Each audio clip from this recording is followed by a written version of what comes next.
रामगीत सुना है, हम भी गए भैया अयोध्या दर्शन करने। अब अपन हाथ से कभी हर जगह हम तो अपने मूड में रहते, अपनी मस्ती में रहते, तो एक बाबा जी मिल गए।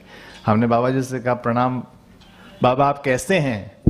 बाबा ने कहा अरे बेटा हम तो सन्यासी हैं, हमारा राम लल्ला हमको जैसे रखता है हम वैसे ही हैं, तुम तो खुश हो ना बच्चा। मेरा जवाब अच्छा लगे तो ताली बजाना। मैंने कहा बाबा हम सांसारिक लोग हैं, हमारी सीता हमको जैसा रखती है हम वैसे ही हैं।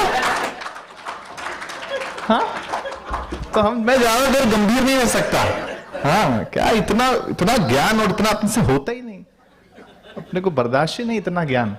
हाँ अद्भुत है। लेकिन महिलाएं बैठी हैं, मैं महिलाओं का बहुत सम्मान करता हूँ।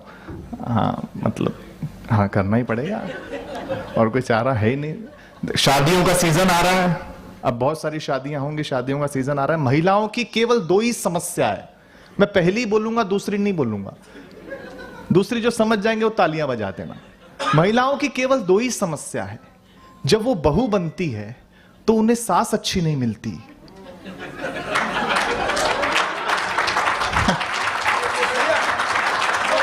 हाँ? तो दूसरा बताने की जरूरत पड़ी नहीं, इससे पता चलता है यूनिवर्सल प्रॉब्लम है। हाँ अद्भुत ही मामला है। महिलाओं से क्या जीतोगे? मतलब पत्नी ने फोन किया, बोले क्या कर रहे हो? मैंने कहा मैं मन की बात सुन रहा हूं। बोले मेरे मन की तो कभी नहीं सुनी। मैंने कहा भाग्यवान जो तुम कहती हो उसे मन की बात नहीं, मन की भड़ास कहते हैं यार। हाँ, लेकिन मुझे लगा कि जाना घर ही है तो कवर करो। तो मैंने कहा कि देखो आज के बाद मैं तुम्हें लड़ने का कोई मौका नहीं दूंगा। अब वो मोदी जी के भक्त है, उसने कहा मैं आपके दिए हुए मौकों की मोहताज नहीं हूं, मैं आत्मनिर्भर हूं। हाँ लेकिन मेरा जवाब उसके जवाब पर भारी लगे तो तालियों से बताना। देखो महिलाओं आप कितना भी आत्मनिर्भर बन जाओ, कितना भी आत्मनिर्भर बन जाओ, तुम सुंदर लग रही हो, ये सुनने के लिए तो हम पुरुषों पे निर्भर रहना पड़ेगा यार। हाँ तो समय अपनी गति से है, लेकिन मैं बहुत जल्दी से एक कविता सुना देता हूं क्योंकि श्वेता जी को भी सुनना है, सुदीप भैया को भी सुनना है और अंजुम जी को तो मैं खुद सुनना चाहता हूं। एक बहुत जल्दी से कविता सुना देता हूं क्योंकि भैया ने भी चर्चा की थी कि कविता का कम हो रहा है वजन मंचों पे, तब मैं एक कविता मनोरंजन पक्ष मैंने आपका करवा लिया। अब समय बहुत कम है, इसलिए निवेदन है कि अगली बार इसको और बढ़ाइएगा तो हम थोड़ा अच्छा और सुनाएंगे। मैं एक अंतिम रूप से कविता सुना देता हूं। ये दुनिया जो है वो बैक टू बेसिक्स हो रही है आदरणीय पचौरी सर, ठीक है ना। पहले 5 स्टार होटल में जब हम जाते थे तो हमें चाय महंगी महंगी क्रॉकरीज में सर्व की जाती थी, अब कुल्हड़ में दी जा रही है। कपड़ों के मामले में भी जो पुराने दौर का फैशन था वो आ रहा है। तब ये भूमिका है, आप इसको ध्यान में रखिए और ये कविता सुनिए कि अब जो मैं सुना रहा हूं कविता मनोरंजन पक्ष पे जितना आपने साथ दिया उतना अगर कविता पे दे देंगे तो मुझे लगेगा आप कविता भी सुन रहे हैं और मुझे सुनाने में हिम्मत मिलेगी। तब सुनाता हूं कि अब जो मैं सुना रहा हूं कविता वो जिंदगी का सफरनामा है। इस चकाचौंध की दुनिया में आके लग रहा है कि फिर वहीं लौट जाना है। आप जब सोचेंगे कि जिंदगी के सफर में क्या खोए क्या पाए तो यह कहावत बिल्कुल सच साबित होगी, लौट के बुद्धू। धन्यवाद। पहला ऑब्जर्वेशन सुनिए।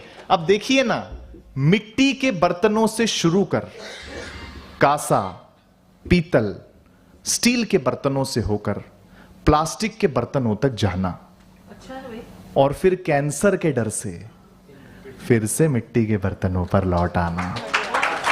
धन्यवाद। अंगूठा छाप से शुरू कर अपना डिजिटल सिग्नेचर पाना और फिर थंब इंप्रेशन, अर्थात अंगूठा छाप पर लौट आना। हम तो समझ ही गए, अब आप ही बताएं। इसी को तो कहते हैं लौट के बुद्धू। हाँ? गरीबी में फटे फुटे कपड़ों से काम चलाने से लेकर सूती, टेरिलॉन, पॉलिस्टर, लीनन तक जाना और फिर ब्रांड के नाम पे फिर से फटे फुटे कपड़ों पर लौट आना। खेत में पसीना बहाने से घबराकर पढ़ लिखकर एसी कमरों तक जाना और फिर ऑर्गेनिक फूड की तलाश में फिर से पसीना बहाना। जहां से चले थे वहीं खुद को पाए, इसी को तो कहते हैं लौट के बुद्धू।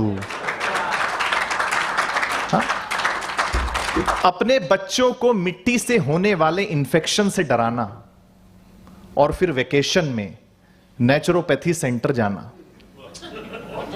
और वहां खुशी खुशी मडबाथ अर्थात मिट्टी से नहाना।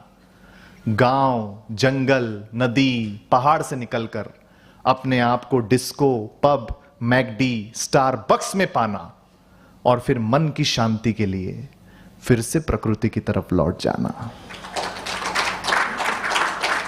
हाँ, आखिर हम आपको कितनी बार बताएं, इसी को तो कहते हैं लौट के बुद्धू घर को आए। अंतिम 4 पंक्तियां सुनाता हूं इस कविता की। धन्यवाद, आपने बहुत अच्छा सुना कि सुनिए भोपाल के बड़े लोगों के, जब तकनीक आपको आहार बनाने लगे, जब तकनीक आपको आहार बनाने लगे, जब सुविधाएं आपको लाचार बनाने लगे, तो कुदरत का सिद्धांत अपनाएं, क्योंकि कुदरत का जो कायदा है उसको अपनाने में ही फायदा है। अंतिम 2 पंक्तियां, क्योंकि कुदरत का जो कायदा है उसको अपनाने में ही फायदा है, वरना हमारी आंखों के सामने अलग ही मंजर होगा। आने वाली पीढ़ी के पीठ पर ऑफिस का बैग नहीं, ऑक्सीजन का सिलेंडर होगा, ऑक्सीजन का सिलेंडर होगा, ऑक्सीजन का सिलेंडर होगा। बहुत बहुत धन्यवाद।